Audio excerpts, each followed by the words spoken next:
আল্লাহ তাআলার সন্তুষ্টি শুধু আমরা চাই না, এহ জগৎ এবং পরজগতে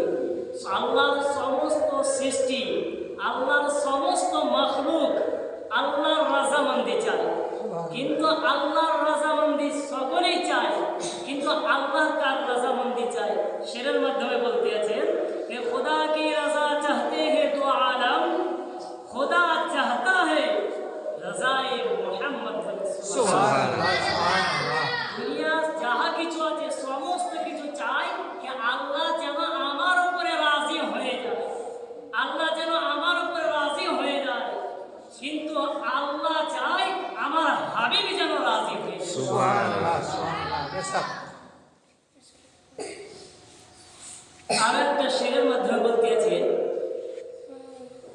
যে নামাজ পড়ি, রোজা রাখি, এবার সমস্ত ইবাদত করি, সমস্ত আমল করি, কিন্তু একজন শায়ের তিনি বলতে আছেন कि मोहम्मद की मोहब्बत दीन हक के शर्ते अव्वल है, अगर हो उसमें कुछ खामी तो सब कुछ नामुकम्मल है।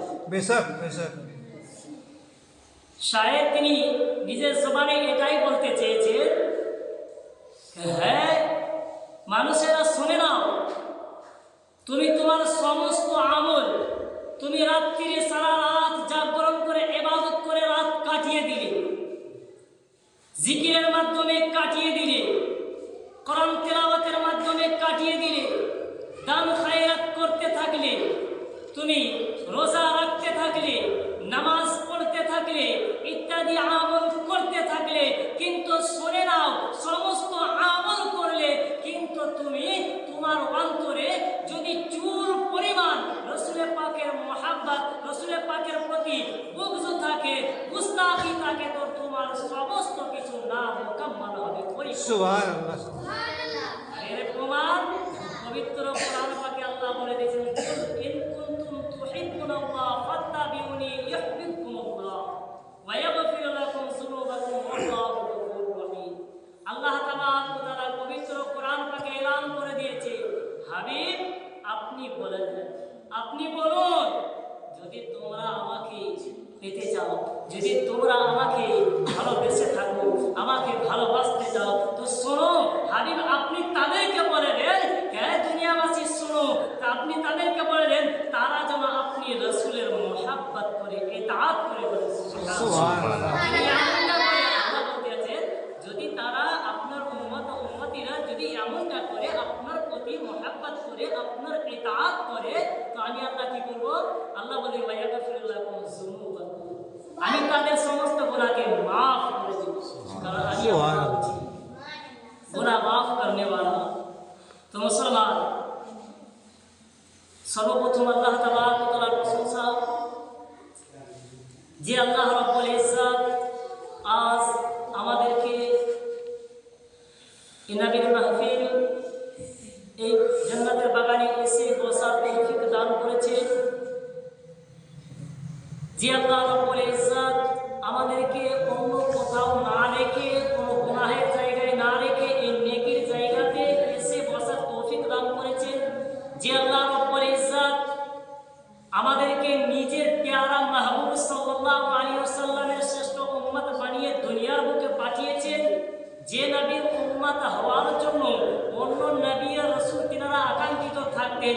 আমাদের ভাগ্য, আমাদের কিসমত কি আল্লাহ তাবারক ওয়া তাআলা আমাদের না চাইতে আল্লাহ আমাদেরকে ওই নবীর উম্মত করে পাঠিয়েছেন। সুবহানাল্লাহ। সেই আল্লাহ রাব্বুল ইজ্জতের প্রতি, সেই আল্লাহ তাবারক ওয়া তাআলার শুকরিয়া স্বরূপ সকলে এক বাক্যে উচ্চ স্বরে মুহাব্বতের সহিত তাকবীর ওয়াসে বলি আলহামদুলিল্লাহ। তারপরে পরে আপনার নবী, আমার নবী তথা সালাতুল কায়নাতের নবী, নবীদের নবী, নবীদের শিরোমণি আমিনা লাল মক্কার সরকার আব্দুল্লাহ উদার চেতা আব্দুল মুত্তালিবের শ্রেষ্ঠ পিতা, কালী কমলেওয়ালা আকে নমদান, ফখর দো আলম, শহদ শাহে দো জাহাঁ, পাপী ও তাপীর উদ্ধারকর্তা জনাবে মুহাম্মদুর রাসূলুল্লাহ সাল্লাল্লাহু তাআলা আলাইহি ওয়াসাল্লাম, ও নবীর প্রতি অগণিত দরুদ ও সালাম বর্ষিত করে মিলে এক বাক্যে বলুন আল্লাহু আমিন। তো মুসলমান, আজকের এই মাহফিলের উদ্দেশ্য কি আমরা সকলেই জানি, কারণ জুমাতে অনেকবার এলান, জুমাতেও বলা হয়েছে এবং আজ সকাল থেকে এই মাহফিলের কথা এলান করা হয়েছিল, যার জন্য অনেকে সিন্নি দিয়ে এই মাহফিলে অংশগ্রহণ করেছে। আজকের এই মাহফিল হচ্ছে শবে মেরাজ, বলেন সুবহানাল্লাহ। ये মেরাজ কোন মেরাজ? প্রত্যেক নবী ও রাসূল তিনাদের মেরাজ হয়েছে, কিন্তু পদ্ধতি আলাদা। হযরতে মুসা কালিমুল্লাহ আলাইহি ওয়াসাল্লাম ওনার মেরাজ হয়েছিল, কিন্তু আল্লাহ তাবারক ওয়া তাআলাকে উনি এই ছচককে উনি দেখতে পাননি। আল্লাহ রাব্বুল ইজ্জত শুধু একটা পর্দা হটিয়েছিলেন, আল্লাহ রাব্বুল ইজ্জতের নূরের তাজাল্লি আলমিক পাওয়ার ও নূরের তাজাল্লিয়াত যখনই আসলো ও তুর পাহাড় পুড়ে ছারখার হয়ে গেছে। কিন্তু আমার পেয়ারা মুস্তাফা আলাইহি ওয়াসাল্লামকে আল্লাহ তাবারক ওয়া তাআলা লা মাকাতে নিয়ে আসলেন। মা উম্মে হানির বাড়ি থেকে লা মাকায় নিয়ে গেলেন। আর লা মাকায় নিয়ে এসে কত দূরত্ব ছিল কোরআনে বলা আছে, কোরআনে এসছে আপনার 2 হাত কিংবা 2 হাতের চাইতেও কম দূরত্বতে আল্লাহ দেখেন আর রাসূল দেখেন, আল্লাহ রাসূলের পাককে দেখেন আর রাসূলের পাক সাল্লাল্লাহু আলাইহি ওয়াসাল্লাম আল্লাহকে দেখেন। সুবহানাল্লাহ। এ মিরাজ করেছেন, এর অনেক হিকমতও আছে যেগুলো জুমাতে এলান করেছি, শুনিয়েছি। হিকমতও আছে, অনেক দলিলও আছে। তো মুসলমান যারা আশিকে রাসূল হয়, রাসূলের পাকের শান যখন বলা হয় তখন তাদের দলিলের প্রয়োজন মনে হয় না, তাদের দলিল দরকার নাই। ইশকের জন্য দলিলের দরকার পড়ে না। যাদের অন্তরে বুঝ থাকে তাদেরই দলিলের প্রয়োজন পড়ে। কারণ দেখবে একজন আশিক আর মাসুকা, একজন আশিককে যদি তার মাসুকা যদি ডাক দেয় তো সে আশিক সমস্ত কাজকে ত্যাগ করে দিবে। যতই আপনার প্রয়োজনীয় কাজ হোক না কেন সেই কাজটা ছেড়ে দিবে। কিন্তু কারণ কি, তার মাসুকা তাকে আওয়াজ দিয়েছে। সে আশিক তার মাসুকার কথা শুনে সে আশিক কি করে, তার ওই মাসুকার কাছে ছুটে চলে আসে। কারণ কি, কারণ সে তার মাসুকাকে খুব ভালোবাসে। তো আমরাও আমাদের প্যারা মুস্তাফা আলাইহি ওয়াসাল্লামকে আমরা দিল জান থেকে মহাব্বত করি। আল্লাহর হুকুমে আল্লাহর প্যারা মুস্তাফা আলাইহি ওয়াসাল্লামের প্রতি আমরা প্রেম ও ভালোবাসা রেখেছি, প্রেম করি, মহাব্বত করি, যার কারণে আমরা এই মাহফিলগুলো সাজি। কারণ হাদিসে পাকে এসেছে যে যেখানে যে জায়গাতে আল্লাহ ও রাসূলের গুণগান করা হয় ওই জায়গাতে আল্লাহ তাবারক ওয়া তাআলা রহমতের ফেরেশতা অবতীর্ণ হতে থাকে। এই জায়গাতে আল্লাহ রাসূলের প্রশংসা করা হবে। আল্লাহ রাসূলের প্রশংসা করে আমরা শেষে কি করি, ও আল্লাহ প্যারা মুস্তাফা আলাইহিস সালামের ওসিলা নিয়ে আল্লাহর কাছে ফরিয়াদ করি। কারণ আমরা তো গুনাহগার, আমরা জানি আমাদের ঈমান কি আল্লাহ তাবারক ওয়া তাআলা আমাদেরকে জানিয়ে দিয়েছে, হে আমার বান্দা সকল গুনাহ করেছো। গুনাহ করার পরে যদি তোমরা আমার প্যারা মুস্তাফা আলাইহি ওয়াসাল্লামের ওসিলা নিয়ে একবার আমি আল্লাহকে আওয়াজ দাও, তো আমি আল্লাহ আমার প্যারা মুস্তাফা আলাইহি ওয়াসাল্লামের সাদকায় তোমার সমস্ত গুনাহকে maaf করে দেব। সুবহানাল্লাহ। আল্লাহ ও প্যারা মুস্তাফা আলাইহি ওয়াসাল্লামের ওসিলা নিয়ে আল্লাহর কাছে দোয়া চাই তো আল্লাহর কাছে, কিন্তু মাধ্যম নিয়ে আমরা আল্লাহর কাছে চাই। তো মুসলমান, আমি যে পবিত্র কোরআনে পাক থেকে আয়াত পড়েছি, আল্লাহ তাবারক ওয়া তাআলা তিনি পবিত্র কোরআনে পাকে এই মিরাজের ঘটনা কেমন ভাবে ঘটেছিল, আল্লাহ তাবারক ওয়া তাআলা এই মিরাজের ঘটনা বলার আগে আল্লাহ তাবারক ওয়া তাআলা প্রথমে আমরা যখনই কোনো আশ্চর্য ঘটনা শুনি, আশ্চর্য জিনিস দেখি, তো আমরা কি বলি সুবহানাল্লাহ। কিন্তু এই মিরাজের ঘটনা এমনই এক ঘটনা, এমনই এক ওয়াকিয়া, এমনই এক ঘটনা যে স্বয়ং আল্লাহ তাবারক ওয়া তাআলা তিনি বলেন সুবহানাল্লাহ। তিনি নিজেই বলতে আছেন সুবহানাল্লাহ। আপনি দেখুন না সূরা বনী ইসরাঈলের এই যে প্রথম আয়াত, এই আয়াতে আল্লাহ তাবারক ওয়া তাআলা জানিয়ে দিয়েছেন, আল্লাহ বলতেছেন সুবহানাল্লাহি, অর্থাৎ পবিত্রতা সেই আল্লাহ তাবারক ওয়া তাআলার জন্য। আল্লাহ নিজের পবিত্র নিজেই ঘোষণা করতে আছে, কোন পবিত্র আল্লাহ যে জমিন থেকে আমার প্যারা মুস্তাফা আলাইহিস সালামকে লা মাকাতে আনতে পারে, এই যে আনতে পারবে না, এ থেকে আমার আল্লাহ পবিত্র, আমার আল্লাহ পারে।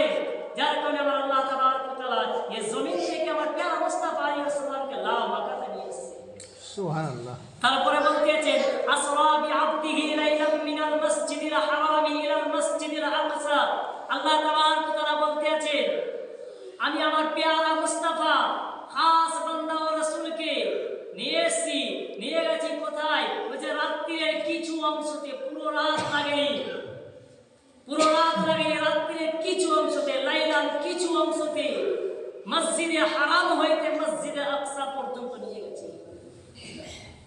এই মসজিদে আকসা পর্যন্ত তো কোরআন থেকে দলিল পেলে, কোরআনে তো মসজিদে আকসা পর্যন্ত রয়েছে, এটাকে ইনকার করার কোনো হাত নাই। কারণ আল্লাহ তাবারক ওয়া তাআলা কোরআনে পাকে যখন বলে দিয়েছেন, কোরআনে পাকে যখন এলান করে দিয়েছেন, কারো মানে সে আর মুসলমানই থাকবে না, সে মুসলমান থেকে খারিজ হয়ে যাবে। এবার আল্লাহকে জিজ্ঞাসা করলো, মাবুদ আল্লাহ, আপনি আপনার বন্ধুকে, আপনার হাবিবকে আপনি যে মসজিদে হারাম থেকে মসজিদে আকসা নিয়ে গেলেন, আল্লাহ কিসের জন্য, কি কারণে? আল্লাহ তাবারক ওয়া তাআলা বলতে আছেন, শোনো এ দুনিয়াবাসী, তোমরা শুনে নাও, তোমরা জেনে নাও, আমার হাবিব সাল্লাল্লাহু আলাইহি ওয়াসাল্লামকে আমি কিসের জন্য নিয়ে গেছি। আর শুনে নাও, যে জায়গায় আমি নিয়ে গেছি ওই জায়গাতে আমি আল্লাহ আমার খাস রহমত বরকত রেখেছি। বলেন সুবহানাল্লাহ।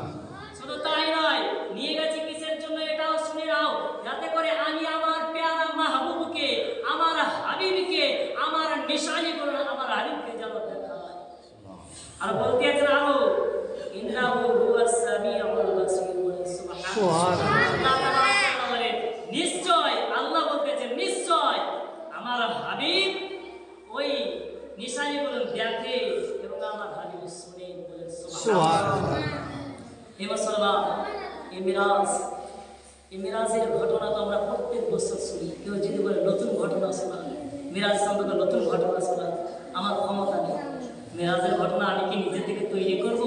পারবো না। তবে হ্যাঁ, কারো ভঙ্গিমা আলাদা থাকে, কেউ ভঙ্গিমা দ্বারায় একটু বাড়িয়ে চালিয়ে বলতে পারে, এদিক ওদিক করে ভঙ্গিমা দ্বারায় বলে, কিন্তু যেটা আসল মেন হাদিস, ওটা যেটা আছে সেইটাই প্রত্যেক মাহফিলে বর্ণনা করা হয়। তো মুসলমান, আল্লাহ তাবারক ওয়া তাআলা রাসূলের পাকে নিয়ে আসবে নিজের কাছে। জিবরিল আলাইহিসসালামকে আওয়াজ দিতে আছেন, আয় জিবরিল, তাড়াতাড়ি করে জমিনের বুকে চলে যাও আর আমার প্যারা মুস্তাফা আলাইহি ওয়াসাল্লামকে আমার কাছে নিয়ে এসো, আমি আমার হাবিবকে দেখতে চাই। আল্লাহ তো দেখছেন, তারপরও নিজের কাছে রাখতেছে। আল্লাহ কি আসমান থেকে দেখতে পাবেন না? আল্লাহ কি সমস্ত জায়গায় নেই? আল্লাহ তাবারক ওয়া তাআলা তো সমস্ত কিছু দেখেন, তারপরেও আল্লাহ নিজের মাহবুবকে নিজের কাছে রাখতে আছে। তো আল্লাহ রাব্বুল ইজ্জত জিবরিল আমিনকে বলতে আছেন, আয় জিবরিল, যাও দুনিয়ার বুকে যাবে, আমার হাবিবের কাছে যাবে। যাওয়ার আগে যাও তোমার সঙ্গে ইসরাফিল, মিকাইল, আজরাইলকে নিয়ে নাও এবং তার সাথে সাথে 70,000 ফেরেশতাকে তোমার সঙ্গে নিয়ে নাও। আর তার সাথে জান্নাতি একটা বুরাককে বেছে নিয়ে চলে যাও। জিবরিল আমিন আল্লাহর হুকুম পাওয়ার সঙ্গে সঙ্গে ও জিবরিল আমিন আলাইহি ওয়াসাল্লাম তিনিও আপনার যে জায়গাতে বুরাক রাখা রয়েছে ওই জায়গায় গেলেন। যে জায়গায় হযরত জিবরিল আমিন বলেন, আমি দেখলাম 40,000 বুরাক রয়েছে। সুবহানাল্লাহ। 40,000 বুরাক রয়েছে। সমস্ত বুরাকই খুব সুন্দর দেখতে, একটা আপনার সমস্ত বুরাকই দেখতে সুন্দর। জিবরিল আমিন আলাইহিস সালাম তিনি দেখছেন প্রত্যেক বুরাক আনন্দ করতে আছে, প্রত্যেক বুরাক আনন্দ করতে আছে। সকলেই ভাবতে আছে হয়তো আমাকে নিয়ে যাবে, হয়তো আমাকে নিয়ে যাবে। কিসের জন্য? রাসূলের পাকের সওয়ারির জন্য।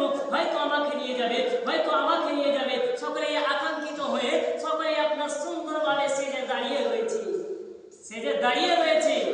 তো জিবরিল আমিন উনি অনেকক্ষণ খোঁজাখুঁজি করার পরে উনি দেখলেন কোনায় একটা বুরাক যেন চিহ্ন আপনার দুবলা পাতলা হয়েছিল, সেই আপনার বুরাক যেন ওই এক কোনায় বসে কান্না করতে আছে। জিবরিল আমিন তার কাছে যাওয়ার পরে ও বুরাককে জিজ্ঞাসা করতে আছেন, আরে বুরাক, বলো আজ তুমি কিসের জন্য কান্না করতে আছো? আজকে তো কান্নার দিন নয়, আজ তো কান্না করার বিষয় নয়। কারণ আজকে দু জাহানের বাদশা আমাদের নবী, সারা কুল কায়নাতের নবী, আকায়ে দু জাহান নবী মুহাম্মদুর রাসূলুল্লাহ সাল্লাল্লাহু আলাইহি ওয়াসাল্লাম আজ আসমানে আসতে আছে। আমাদের তো আনন্দ করার দরকার, তুমি কিসের জন্য কাঁদতে আছো?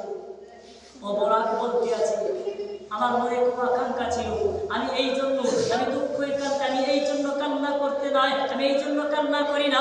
আমার হাবিব আসমানে আসতে আছে, আমি এই জন্য কান্না করতে আছি। যদি আল্লাহ তাআলা আমার কান্নাকে পছন্দ করে নিয়ে আল্লাহ তাআলা যদি আপনাকে হুকুম দেয় অন্য বুরাককে বাদ দিয়ে আমাকে রাসূলের পাকের জন্য নিয়ে যেতে হবে, এই হুকুম যদি হয়ে যায়, তাই আমি আল্লাহর কাছে কান্না করে ফরিয়াদ করতেছি। কারণ আল্লাহ তাবারক ওয়া তাআলাকে কেউ আপনার হেসে রাজি করে দেয়, আবার কেউ কান্না করে রাজি করে দেয়। তো জিবরিল আমিনকে আল্লাহর হুকুম হয়, জিবরিল আমিন ওই বুরাককে রাসূলের পাকের সওয়ারির জন্য নিয়ে গেলেন। সুবহানাল্লাহ। জিবরিল আমিন রাসূলের পাকের দরবারে আসে কোন সময়, যে সময় রাসূলুল্লাহ মা উম্মে হানির বাড়িতে আরাম করতেছিলেন। শুনলাম নবী রাসূল তো ঘুমাননি, ওনারা ঘুমাই তো আমরা, কারণ কি আমরা ঘুমালে আমাদের ওযু ভেঙে যায়। ওনারা বিস্তারে আরাম করে, ওনাদের ওযু ভাঙে না, ওনারা বা ওযুই থেকে যায়। তো রাসূল পাক সাল্লাল্লাহু তাআলা আলাইহি ওয়াসাল্লামকে নিজের বিস্তারে মা উম্মে হানির বাড়িতে উনি আরাম করতেছেন। জিবরিল আমিন রাসূল পাকের দরবারে আসলেন। রাসূল পাকের দরবারে আসলে সঙ্গে ৭০,০০০ ফেরেশতা। আমাদের মধ্যে কারো সঙ্গে যদি ৭০,০০০ মানুষ থাকে পেছনে, তো কতগুলো মানুষ মনে হবে? কতগুলো মানুষ মনে হবে বলেন তো? তো জিবরিল আমিন ওনারা তো মানুষ না, ওনারা হচ্ছে ফেরেশতা। তো জিবরিল আমিন সহ আপনার ৭০,০০০ ফেরেশতা রাসূল পাকের আদবের জন্য, রাসূল পাকের সম্মানার্থে, রাসূল পাকের সম্মানার্থে ৭০,০০০ ফেরেশতা দরওয়াজার সামনে দাঁড়িয়ে রয়েছে। বাড়ির ভিতরে আসার ক্ষমতা হচ্ছে না। রাসূল পাকের বাড়ির ভিতরে যে রাসূল পাককে আওয়াজ দিয়ে জাগাবো এমন ক্ষমতা কোনো ফেরেশতার হয় না। জিবরিল আমিন সহ সমস্ত ফেরেশতা দরওয়াজার সামনে দাঁড়িয়ে রয়েছে। এদিকে আল্লাহ তাবারক ওয়া তাআলা জিবরিল আমিনকে হুকুম দিয়েছেন, হে জিবরাইল, আমার হাবিবকে অতি তাড়াতাড়ি আমার কাছে নিয়ে এসো। সুবহানাল্লাহ। হুকুম হয়েছে কি তাড়াতাড়ি আমার কাছে নিয়ে এসো। আর এদিকে জিবরিল আমিন দেখে রাসূল পাক আওয়াজ দিয়েছে। জিবরিল আমিন নূরে জহনে উনি চিন্তা করতে লাগলেন, যদি রাসূল পাককে আওয়াজ দিয়ে দিবে আমার বিয়া হয়ে যাবে। রাসূল পাককে যদি আওয়াজ দিয়ে যাবে আমার বিয়া হয়ে যাবে। আর আমি যদি আওয়াজ দিয়ে উঠাই তাতেও বিয়া হয়ে যাবে। আর আমি যদি দেরি করি তো আল্লাহ তোমার হুকুম, তুমি যে তাড়াতাড়ি করে নিয়ে যেতে বলেছো, আল্লাহ এখন আমি কি করব? এই চিন্তা করতে আছে।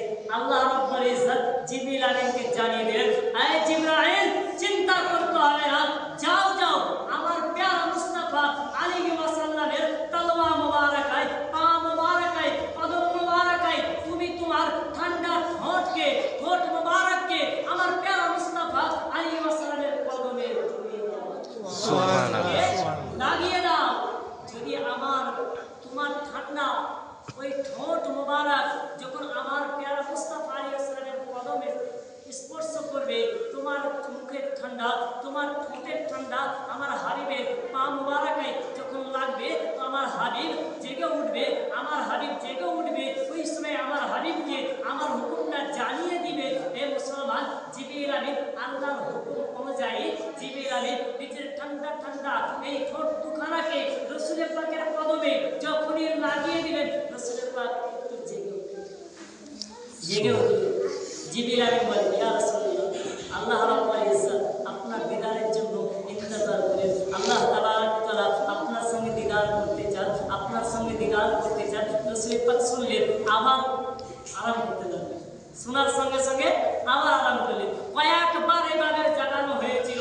এ দ্বারা দুনিয়াবাসীকে জানাতে আছেন, এই দুনিয়াবাসী তোমরা শুনে নাও, আমার হাবিব সাধারণ কোনো না, আমার হাবিব হচ্ছে স্বয়ং আমি আল্লাহ। সুবহানাল্লাহ। এ মুসলমান, যখন হাবিবের কথা বলবো একটা হাদিস মনে পড়লো। একদা রাসূল পাক সাল্লাল্লাহু আলাইহি ওয়াসাল্লাম তিনি আপনার মসজিদে নববীর মধ্যে উনি আসতে আছেন। তো কয়েকজন সাহাবায়ে কেরাম তিনারা কিছু আলোচনা করতেছিলেন। ওনাদের মধ্যে একজন সাহাবী বলেন, হযরত ইব্রাহিম আলাইহিস সালাম তিনি খলিলুল্লাহ ছিলেন। যেমন আমরা রাসূল পাকের গুণগান করতেছি, তো সাহাবায়ে কেরাম তিনারা অন্য নবী ও রাসূলের গুণগান করতেছেন। রাসূল পাক চলে এসেছে, রাসূল পাককে খেয়াল করেন, রাসূল পাক শুনতে আছেন। রাসূল পাক নিজেই বলতেছেন যে আমি শুনলাম ওই সাহাবীদের মধ্যে, আমার সাহাবীদের মধ্যে একজন সাহাবী বলতে আছে कि हजरत इब्राहिम अलैहिस्सलाम তিনি খলিল ছিলেন, খলিলুল্লাহ ছিলেন। হযরত মুসা अलैहिस्सलाम কালিমুল্লাহ ছিলেন। হযরত ঈসা अलैहिस्सलाम রূহুল্লাহ ছিলেন। হযরত আদম अलैहिस्सलाम সফিউল্লাহ ছিলেন। ইতিমধ্যে রাসূল পাক সাল্লাল্লাহু আলাইহি ওয়াসাল্লাম ওই জায়গায় আসলেন, বলতে আছেন, এ সাহাবারা, এ তোমরা শোনো, এ আমার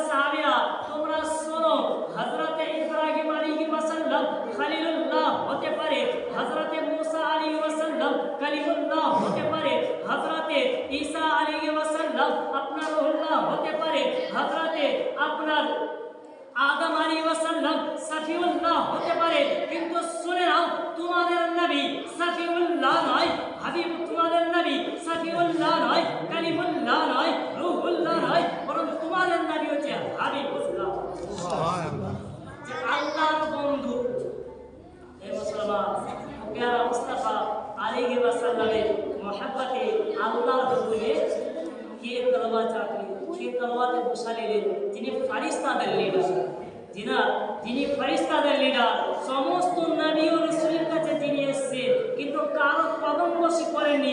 কদম বসি করলেন কার? আখিরি নবী হযরত মুহাম্মদ মুস্তাফা সাল্লাল্লাহু আলাইহি ওয়াসাল্লামের কদম বসি করলেন। রাসূল পাক বললেন, রাসূল পাককে বললেন, ইয়া রাসূলুল্লাহ, ইয়া হাবিবাল্লাহ, হুজুর গো, আল্লাহর হুকুম হয়েছে, আল্লাহর হুকুম হয়েছে যে আপনাকে তাড়াতাড়ি করে আল্লাহর কাছে নিয়ে যাওয়ার জন্য আল্লাহর হুকুম হয়েছে। রাসূল পাককে জমজমের পানি দিয়ে রাসূল পাককে গোসল করানো হয়েছিল। রাসূল পাককে জান্নাতি পোশাক পরিয়ে দেওয়া হয়, জান্নাতি লিবাস পরিয়ে দেওয়া হয়, জান্নাতি সওয়ারি যে পোশাক আনা হয়েছিল ওই পোশাকের পৃষ্ঠে রাসূল পাক সাল্লাল্লাহু আলাইহি ওয়াসাল্লাম চাপতে যাবেন। তো ওই সময় ও পোশাক খুশিতে আত্মহারা, সে পোশাক আপনার খুশি করতে লেগেছে, খুশিতে লাফাতে শুরু করেছে।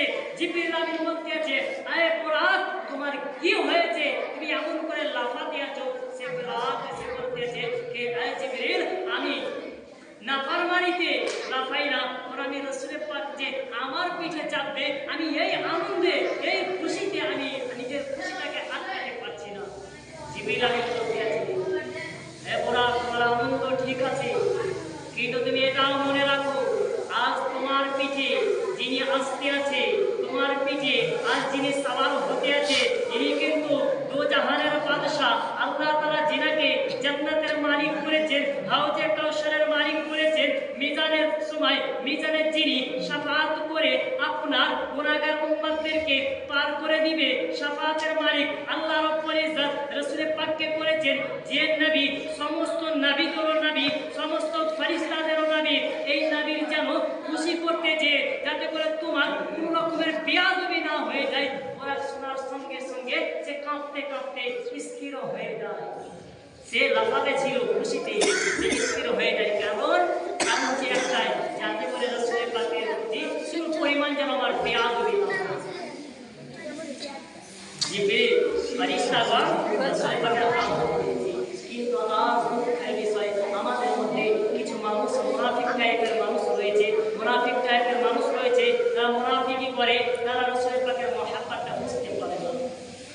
হে মুসলমান, তো জিবরিল আমিন আলাইহি ওয়াসাল্লাম যখন রাসূল পাককে বললেন, রাসূল পাক এবার যখনই আপনার ওই ঘোড়াকে পৃষ্ঠে চাপতে যাবে, ওই সময় আবার দাঁড়িয়ে গেছে। রাসূল পাক দাঁড়িয়ে গেছে। কত দয়ালু আমার দয়াল নবী, ওনাকে রাহমাতুল লিল আলামিন আল্লাহ তাআলা এমনি ঘোষণা করেননি, ওনাকে যে রাহমাতুল লিল আলামিন বানিয়ে দুনিয়ার বুকে পাঠিয়েছেন, তা আলো আসলে উনি রাহমাত যে কেমন, উনি যে কেমন দয়ালু, এই দয়ার রাসূল পাক সাল্লাল্লাহু আলাইহি ওয়াসাল্লাম, আল্লাহ যে আমাদের প্রতি কত মেহেরবান, কত দয়ালু, এর প্রমাণ হচ্ছে আমার প্যারা মুস্তাফা আলাইহি ওয়াসাল্লাম আমাদেরকে জানিয়ে দিচ্ছে। তো দয়ার নবী আলাইহি ওয়াসাল্লাম ওনাকে পিঠে চাপবে, চাপার আগে আবার দাঁড়িয়ে গেছে, দাঁড়িয়ে কান্না করতে শুরু করেছে, কান্না করছে। জিবরিল আমিন বললেন, ইয়া রাসূলুল্লাহ, আল্লাহ আপনার সঙ্গে দিদার করতে চায়, আল্লাহ আপনাকে দেখতে চায়, আল্লাহ নিজের কাছে ডেকেছে, আর এই অবস্থায় আপনি কান্না করছেন। হুজুর আপনি কেন কান্না করছেন? আপনার জন্য আল্লাহ জান্নাত থেকে ফেরেশতা পাঠিয়েছেন। হুজুর আপনার জন্য জান্নাতি 70,000 ফেরেশতা পাঠিয়েছেন। জিবরিল আপনার আজরাইল আলাইহিস সালাম এসে, মিকাইল আলাইহিস সালাম এসে, আপনার মিকাইল আলাইহিস সালাম এসে, ইত্যাদি সমস্ত ফেরেশতা এরা আপনার সম্মানের জন্য আপনার বাড়ির সামনে দাঁড়িয়ে রয়েছে। ইয়া রাসূলুল্লাহ, আপনি কেন কান্না করছেন? হুজুর আপনি একটু খুলে বলেন, হুজুর একটু খুলে বলেন। দয়াল নবী আলাইহি ওয়াসাল্লাম বলতেছেন, আয় জিবরিল শোনো, আজ আমি তো আল্লাহর সঙ্গে দিদার করব। আল্লাহ তাআলা আমার জন্য তো জান্নাত থেকে বুরাক পাঠিয়ে দিয়েছে। আল্লাহ তাআলা আমার সম্মানার্থে 70,000 ফেরেশতাকে পাঠিয়েছে।